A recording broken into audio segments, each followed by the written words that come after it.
여러분 새누리 선포되는 말씀 통하여서 심령의 새 은혜 임하기를 하나님의 이름으로 축복합니다.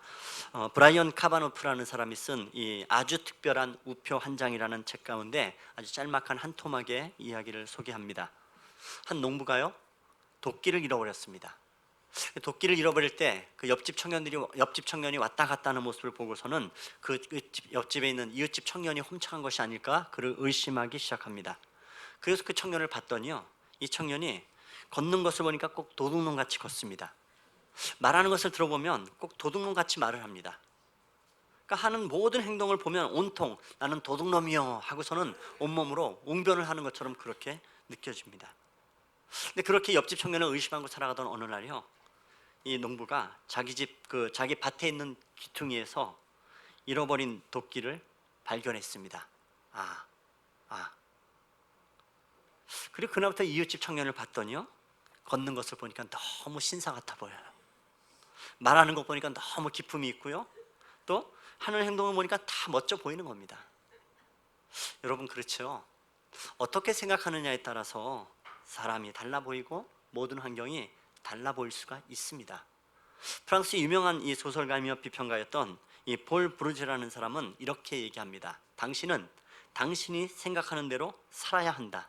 그렇지 않으면 머지않아 당신은 사는 대로 생각할 것이다. 여러분 그렇죠? 내가 살아가는 대로, 내가 경험한 대로, 내가 느끼는 대로 생각하게, 여러분 생각을 그렇게 내버려둬서는 안 됩니다. 생각을 내가 컨트롤하고, 우리가 컨트롤하고, 생각의 방향이 내 의지와 믿음과 하나님으로 그렇게 새롭게 바뀌며 날마다 그 생각을 붙잡고 살아가야 된단 말입니다.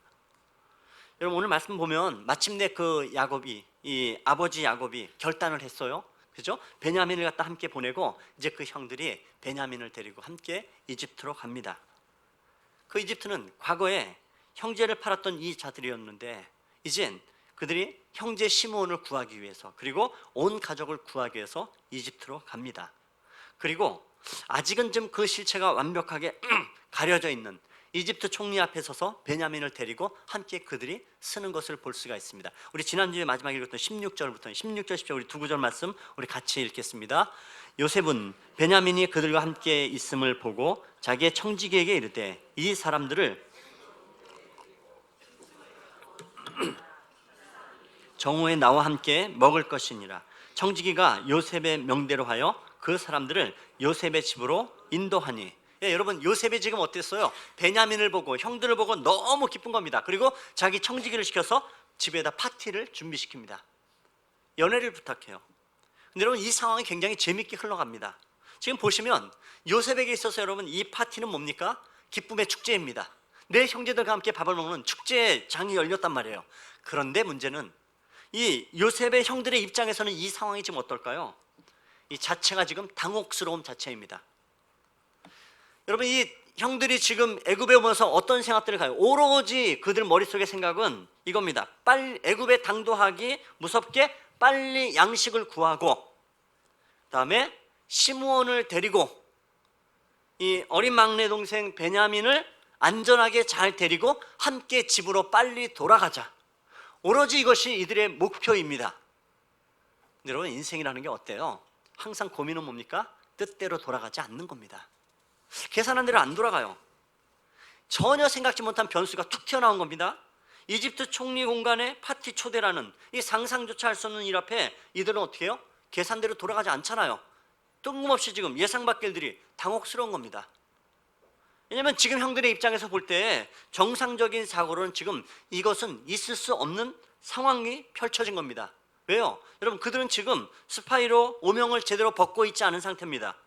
베냐민을 데리고 오라고 해서 데리고는 왔는데 아직까지 이 분위기는 뭔가 이게 확 풀리는 것이 아니고 마치 그냥 먹구름이 껴있는 것 같은 그런 상황 가운데 놓여 있단 말이에요. 그런 속에서 지금 전혀 생각지 못했던 뜻밖이죠. 정말 뜻밖의 초대를 갖다가 받았으니 황당할 수밖에 없는 겁니다. 이게 갑자기 이게 뭔 일이야? 스파이를 몰더니 뭔 또 뚱땅지같이 무슨 파티 초대야? 거기다가 초대되는 연애 장소는 어디입니까? 총리의 관저입니다. 너무 정말 황당하고 이 당황스러운 사실 앞에 형들은 어떻게 돼요? 정신이 혼미하기 시작해. 이게 계산이 안 섰는데 계산 밖의 입속에 혼미합니다. 왜 이렇게 갑자기 웬 초대를? 이거 불안해 죽겠네. 도대체 이게 무슨 꿍꿍이 속에 있기에 이렇게 우리를 갖다 총리의 간저로까지 끌고 갈까? 속에서 마음이 쫄리는 입장에서는 여러분, 환대마저도 불길한 법입니다. 지금 그 마음 가지고 있는 여러분 18절 읽어보실까요? 18절 우리 같이 읽겠습니다.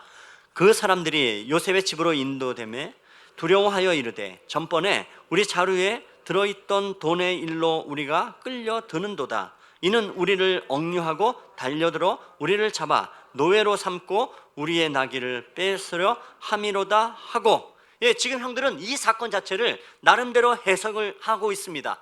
이거 분명히 무슨 함정이 있다. 확실히 무슨 트러블에 걸렸다. 절도범으로 우리를 단정하고 모든 것들을 빼앗고 우리를 노예 삼으려 하는 짓이겠구나. 여러분, 요셉 형들은 이 요셉의 집에 초대받아가는 기쁨의 날에 그들은 지금 반대로 두려움 속에 사로잡히고, 두려움에 사로잡히니까 불길한 상상력들이 동원이 되기 시작합니다. 여러분, 근데 가만 보십시오. 먼저 형들이 지금 이렇게 상상하고 있는 것은 사실인가? 생사람을 잡아서 노예를 삼고 빼앗을 것이다? 근데 여러분, 이 이야기는, 이 상상은 사실이 아닙니다. 그렇죠?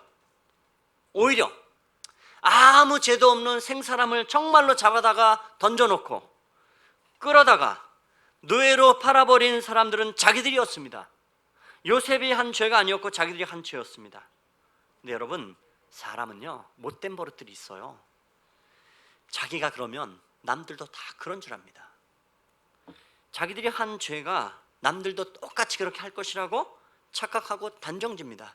그러니까 어떻게 해요? 항상 상상합니다. 게다가 이 죄진 거잖아요. 죄 지은 게 많은 사람은요 항상 이게 뭡니까? 뭘 만나도 가슴이 쿵쾅쿵쾅해요. 두렵고 무섭습니다. 나쁜 일 무섭고, 나쁜 일뿐 아니라 좋은 일을 만나도 항상 의심형으로 무섭고 좀 두렵게 봅니다. 게다가 이들은 자신들의 과거가 들추어질까 봐 자기에 대한 두려움들, 죄들이 그렇게 드러날까 하는 두려움들도 가지고 있습니다. 여러분, 그리고 보십시오. 말씀드린 대로 이 두려움과 공포에 사로잡히니까 인간은요 불길한 상상력들이 동원되기 시작합니다. 여러분, 가만 보십시오. 우리도 그래요. 불행은 어찌 보면 우리 스스로가 만들 때가 참 많습니다. 환경에 의해서 내가 불행해질 때도 있지만 많은 경우를 가만 보십시오. 우리 스스로가 불행을 자초하는 겁니다. 부정적으로 생각하고 상상하고 아닌 것들을 사실인 것처럼 그렇게 만들고 혼자서 궁상 떨며 괴로워하는 겁니다. 여러분, 불행한 미래를 누가 만들어 갈까요? 여러분, 자기 스스로 만드는 겁니다. 여러분, 자칫 잘못하면 스스로가 미래의 창을 닫아버리고 여러분의 미래를 불행하게 만들어가는 장본인이 내 자신이 될 수가 있습니다. 여러분, 결국 불신앙은 불안을 만들어내고 이 불안은 최악의 사태로 스스로 조작하고 상상해 갑니다. 이미 보십시오. 여러분, 이들의 상상력을 어디까지 발전해 갑니까? 이미 모든 것들은 다 빼앗기고 그들의 영혼은 붙잡혀서 노예로 팔려가 버렸어요. 이미 여기까지 발전해 가는 겁니다. 여러분, 그렇기 때문에 우리가요 늘 하나님 앞에서 기도하고 하나님 앞에 바른 생각을 가지는 것이 얼마나 소중한지 모릅니다. 여러분, 그래서 지금 이들이 이 뭔가 함정에 걸려들 것 같으니까 이들이 지금 어떻게 하든 함정에서 빠져나가기 위해서 기껏하는 기껏이에요. 기껏 총리의 간절을 지키는 청지기 심부름꾼에게 애원하듯이 변명합니다. 여러분, 19절로 22절 말씀 우리 같이 보십시다.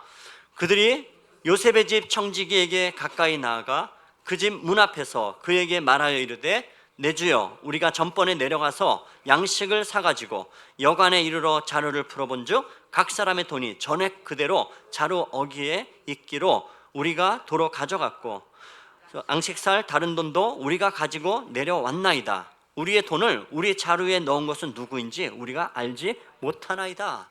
여러분, 이 상황은 점점 꼬이는데 굉장히 재밌고 우스꽝스럽게 흘러갑니다. 여러분, 보십시오. 형들의 입장에서는 애굽의 총리와 자신의 이 실체 관계를 전혀 모릅니다. 그렇게 지금 어떻게 해요? 그 실체를 모르니까 그 총리 관절을 지키는 청지기조차 감히 상대하기 어려운 주인님일 뿐입니다. 청지기에게 뭐라 부릅니까? 내 주여, 내 주여. 여러분, 가만 우리도 보십시오. 여러분, 우리가 하나님의 자녀라는 것을 인식하며 살아가고 있는가? 거의 사실 인식하지 못합니다. 내가 하나님의 자녀라 인식하고 살면 그렇게 살지 않아도 됩니다.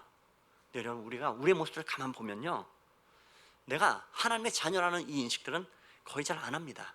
오히려 다른 욕망, 다른 자존심이, 뭐 재물이나 물질이나 돈이, 어떤 현실이 내가 그것의 자녀라고 고백하듯이 우리가 그렇게 살아가는 경향이 있고 그것을 갈망하는 경향이 참 강합니다.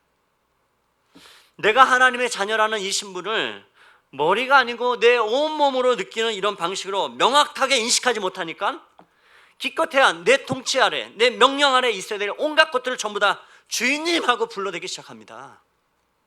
그리고 그 앞에 엎드린단 말이에요. 여러분, 지금 요셉은 형들을 위해서 연애를 지금 준비하고 있는데 형들은 지금 뭘 하고 있습니까? 묻지도 않았는데요, 자기 이야기들을 속속들이 다 고백합니다.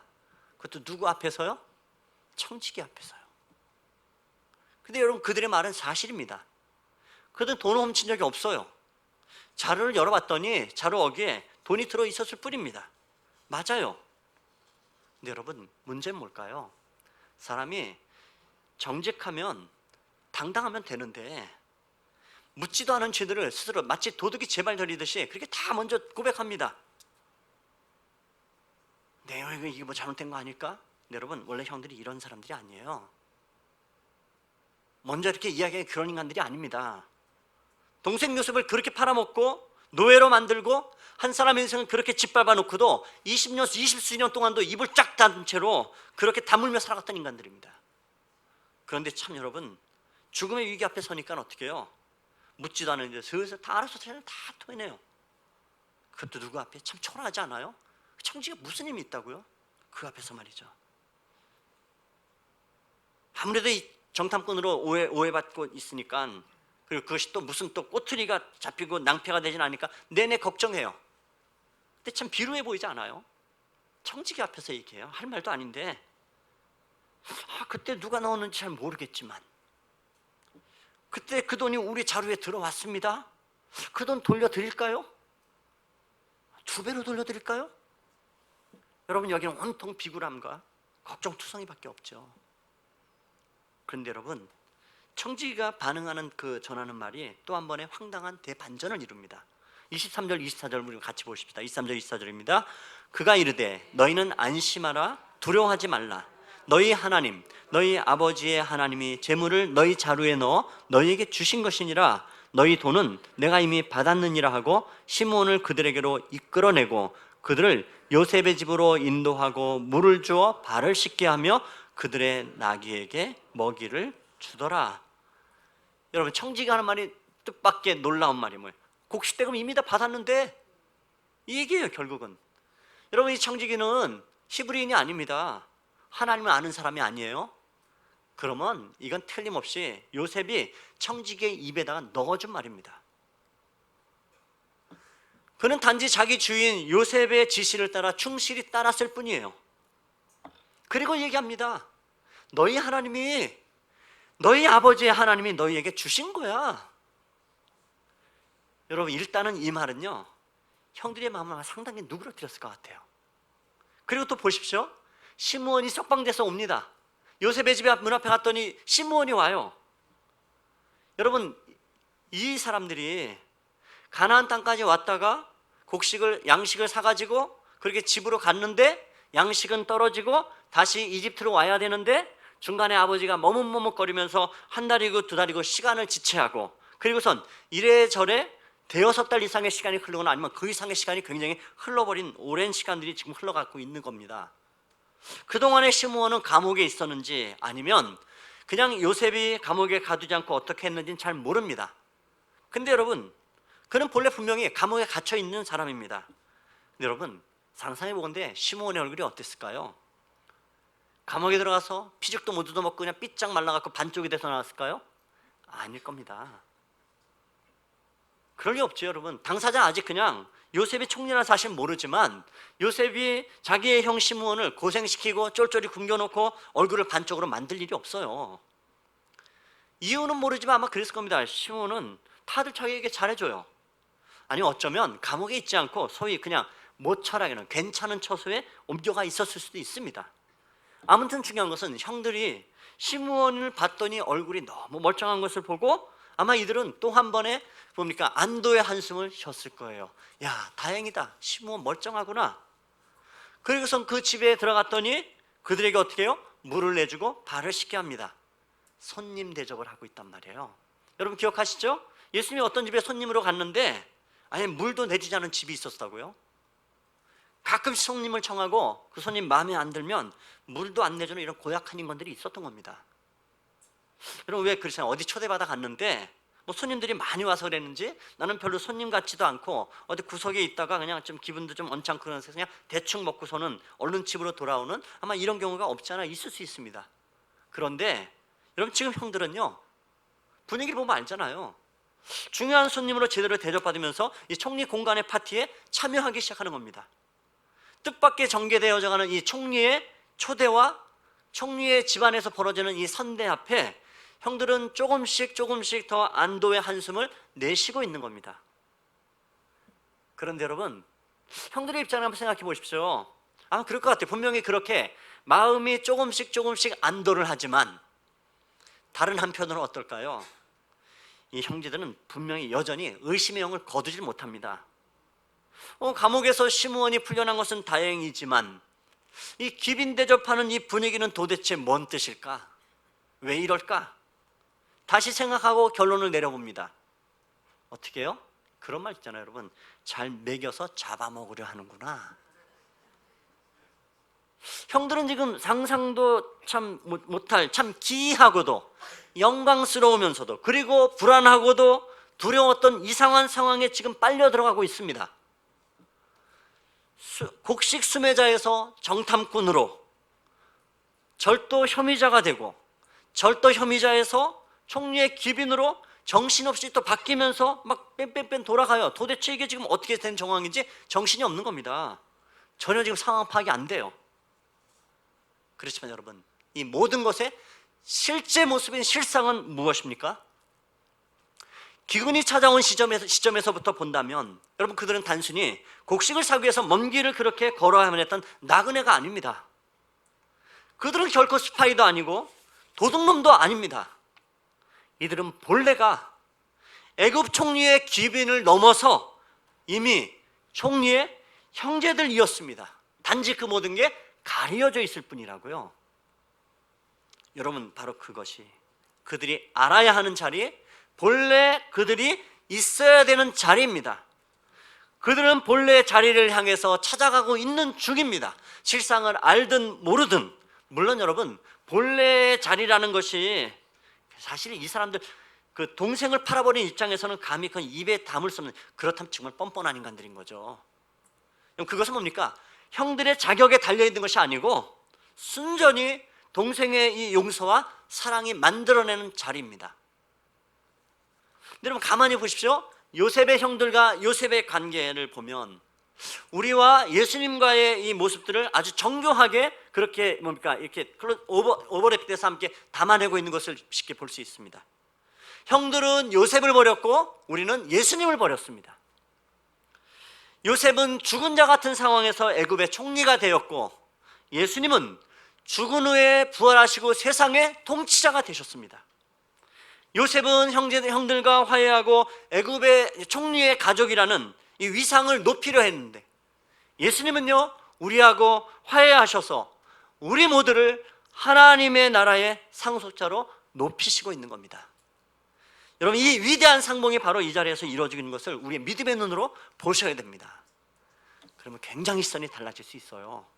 성경을 보는 모든 시선이 말이죠. 여러분, 지금 형들은 지금 매우 어리둥절한 태로 큰 불안에 휩싸이고 그러면서도 뜻밖의 초대 앞에 약간의 설레임도 있고 그렇게 큰 불안에 휩싸여 있으면서도 동시에 작은 설레임을 가진 그리고서는 설레임으로 자기들에게 이 스파이의 누명을 씌우고 있는 이 총리, 애굽 총리를 지금 그의 관저에서 기다리고 있는데 정오가 되자 그가 돌아왔습니다. 자, 27절부터 29절의 말씀 우리 같이 읽겠습니다. 요셉이 그들의 안부를 물으며 이르되 너희 아버지 너희가 말하던 그 노인이 안녕하시냐? 아직도 생전에 계시느냐? 그들이 대답하되 주의 종 우리 아버지가 평안하고 지금까지 생존하였나이다 하고 머리 숙여 절하더라. 요셉이 눈을 들어 자기 어머니의 아들 자기 동생 베냐민을 보고 이르되 그가 또 이르되 소자여 하나님이 내게 은혜 베푸시기를 원하노라. 여러분, 지금 요셉이 그들에게 안부를 물어요. 너희 아버지가 안녕하시냐? 묻습니다. 근데 여러분, 이 말을 할 때 요셉의 마음, 요셉의 얼굴 표정, 요셉의 말투가 어떠했을까요? 쉽게 연상이 되지 않습니까?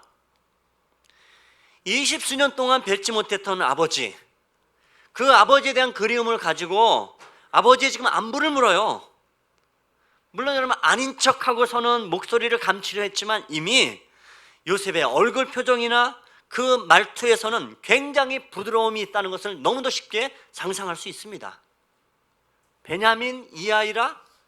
여러분, 사실 베냐민은 아이가 아니죠.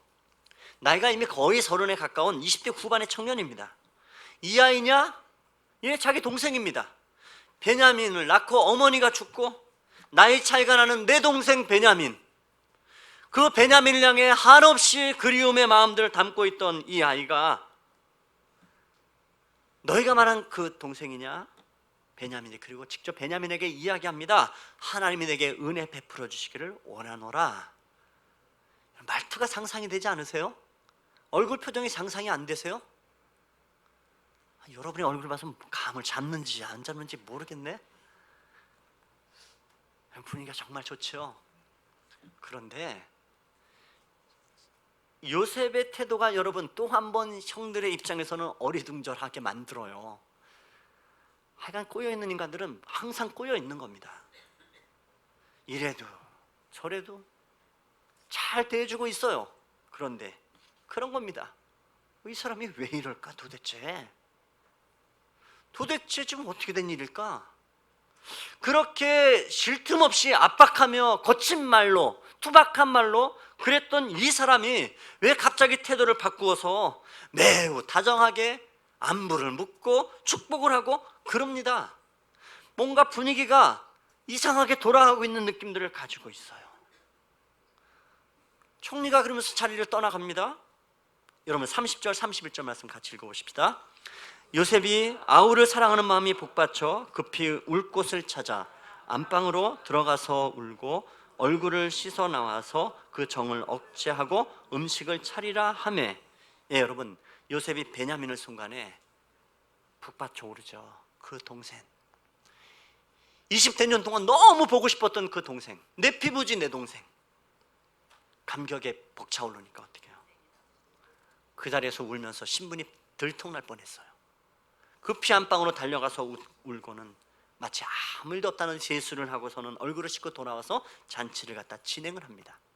자, 그렇다면 여러분, 지금 요셉은요 베냐민을 보고 난 이후에도 자기의 정체를 드러내질 않습니다.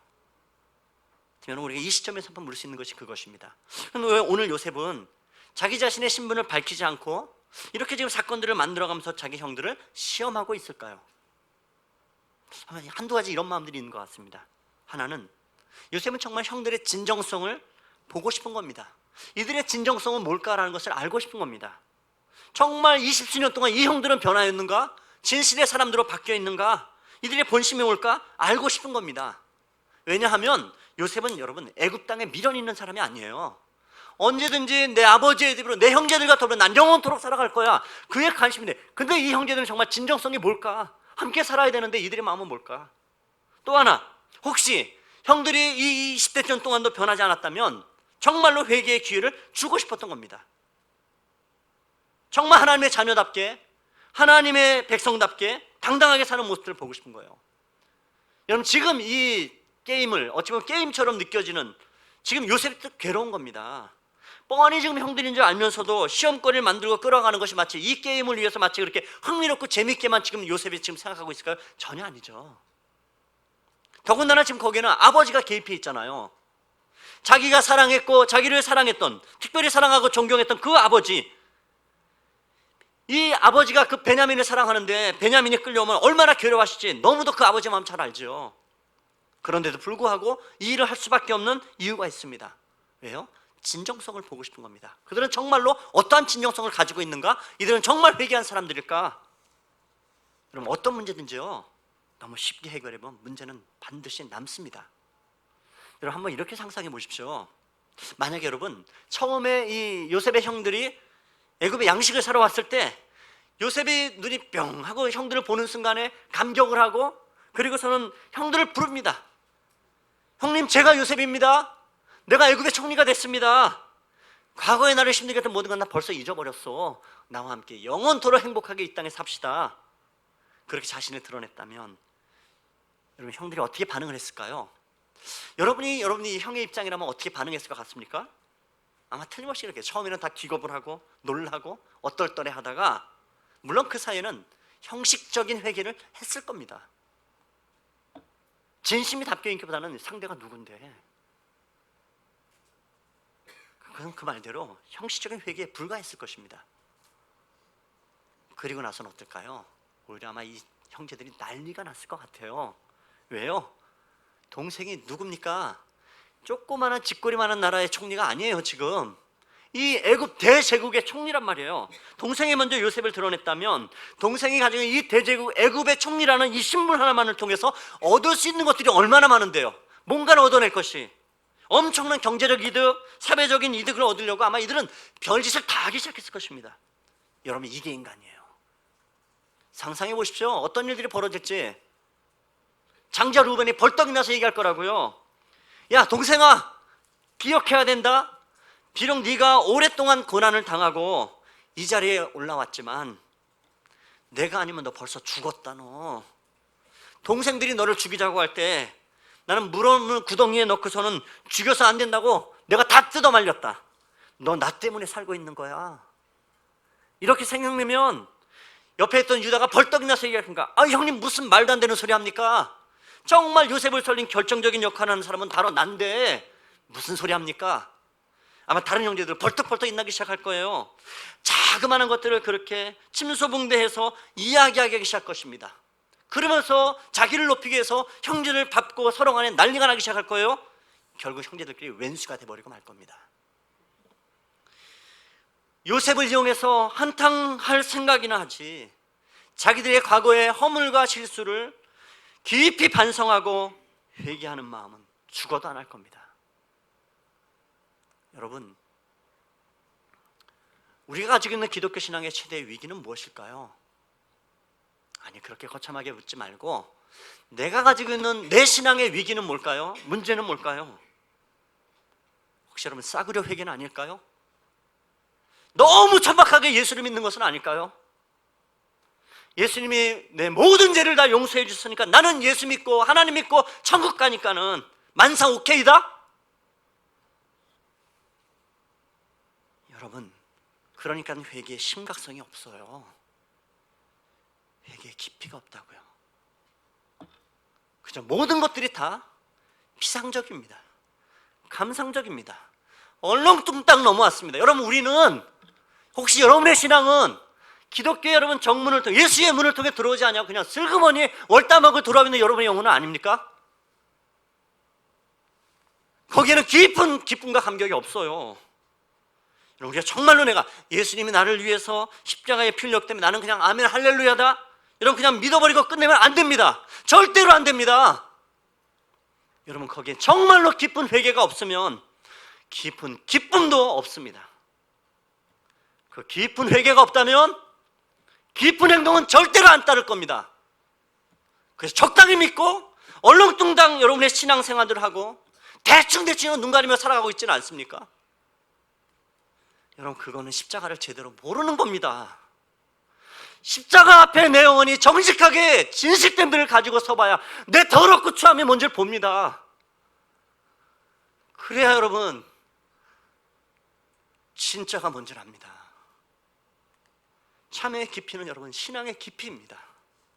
내가 예수를 믿는 것은 내 영혼의 깊은 감동을 가지고 깊은 곳에부터 십자가 앞에서 또 내 더럽고 추함을 보고 회개하고 참회하면서 내 삶을 정말 하나님 앞에 드릴 때에, 그렇게 할 때 비로소 십자가의 능력들이 내 안에 옵니다. 여러분, 그렇게 예수를 만나셔야 됩니다. 여러분, 슬그머니 기독교에 월담한 내 영혼이 머물러 있다면 여러분, 십자가 앞에 영혼들을 세우십시오. 더러 그 추함들을 세워보십시오. 거기에 예수의 정말 생명이 있습니다. 거기에 세우셔야 돼요. 여러분, 요셉은 지금 끝까지 괴롭지만 형들의 진정성을 보고 싶었던 겁니다. 정말 거짓이 없는 진실된 모습들을 기대합니다. 여러분, 사람은요, 아무리 잘못해도 정말 진실 때문에 참회가 있고 회개가 되면 용서가 돼요. 요셉은 형들을 더 충분히, 더 깊이 진정성 있게 받아들이기 위해서는 자기 자신뿐만이 아니고 형들 안에서도, 그리고 서로에 대해서도 여전히 남아있을지 모르는 앙금들이 말끔히 제거되기를, 그리고 좀 더 그러기 위해서 각자의 희생적인 잠재적인 태도들이 드러나는 것을 보기를 필요했던 겁니다. 그에 따라서 지금 요셉은 여러분, 자신의 정체를 드러내는 시간들을 잠깐 뒤로도 미루고 얼굴을 씻고 돌아와서 형들과 함께 식탁을 베풉니다. 근데 여러분, 이 장면이 굉장히 멋지고 의미심장해요.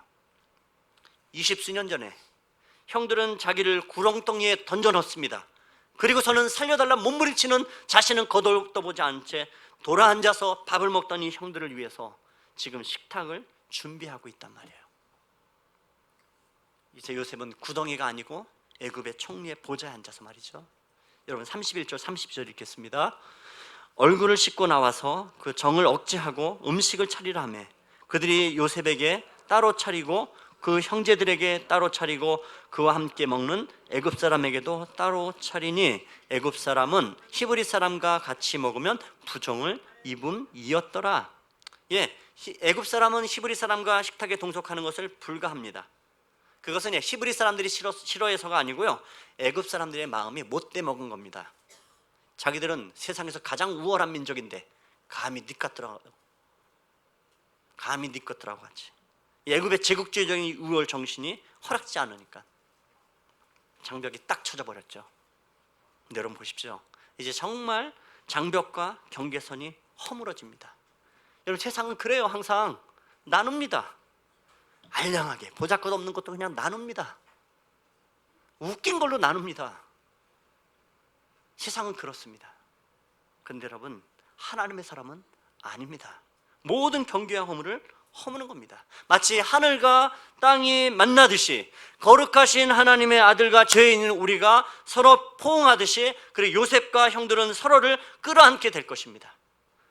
근데 다만 지금은 그날을 위해서 약간의 힌트만을 보여줍니다. 어떤 힌트를 보일까요? 여러분, 34절 말씀 우리 읽고 마칩시다. 34절입니다. 요셉이 자기 음식을 그들에게 주되 베냐민에게는 다른 사람보다 5배나 주매 그들이 마시며 요셉과 함께 즐거워하였더라. 만찬이 시작되는데요, 형들 한 사람 한 사람의 자리들이 배석이 되어지는데 나이 순서를 따라 기가 막히게 배석되는 것이 희한합니다. 형들의 한 사람 한 사람 앞에서는 가나안 총구석에서는 먹어본 적도 없고 눈에 본 적조차 없는 기가 막힌 산의 진미가 펼쳐집니다. 그런데 희한한 장면이 하나 있죠. 베냐민에게는 형들의 5배를 주고 있어요. 왜 그럴까요? 먹고 배 터져 죽으라고? 아니죠. 사실 이거 다 먹지 못해요. 여러분, 요셉에 담겨있는 정말 재미있는 것이 있습니다. 여러분, 요셉은 틀림없이 형들을 사랑합니다. 이미 용서함이 있어요. 그런데 여러분, 베냐민은 누굽니까? 한 어머니 뱃속에서 태어난 다른 질의 사랑을 가지고 있는 사람이에요. 이미 베냐민을 보고 감정을 주체하지 못해서 울었고 5배 음식을 주고 있습니다. 여러분 보십시오. 사람은요, 보통은 누군가 잘해요. 그럼 칭찬하고 상을 줍니다. 잘못해요. 그럼 어떻게 합니까? 벌을 줘요. 그런데 여러분, 다른 질의 사랑이 있어요. 다른 질의 사랑인 것은 착한 일을 하면 상 주지만 잘못한 일이 없으면 오히려 감싸고 뒤집어 쓰고 내가 대신 책임을 지는 질이 다른 사랑이 있단 말이에요. 이게 어디서 가능합니까? 사실 어찌 보면 부부 사이에는 이게 잘 안 돼요. 남편이 잘못하면 부인을 감싸는 것 쉽지 않습니다. 부인이 잘못할 때 남편이 감싸는 거 쉽지 않아요. 왜요? 우리 속은 정말 좁아요. 치졸해요. 제가 오늘 아침에 치졸한 마음이 있었어요. 오늘 아침에 제가 우리 집사람한테 분노했어요. 근데 화는 내지 않았어요. 주일날이라. 속으로 제가 우리 사람을 미워하고 원망했어요. 뭐 때문에 그랬는가? 아침에 계란찜이 짰어요. 치사하죠? 이게 인간입니다. 그런데 여러분, 부부 사이는 그렇지 않을지 몰라도 자식은 달라요. 자식이 잘못하면 부모는요, 자식의 허물이 들추어지고 세상에 돌을 그렇게 던져대도 허물을 들춰내기보다는 어떻게 합니까? 온몸과 온마음으로 감싸는 것이 부모의 사랑입니다. 여러분, 하나님의 사랑이 그렇단 말이에요. 여러분, 하나님은 우리를 하나님의 형상대로 만드셨습니다.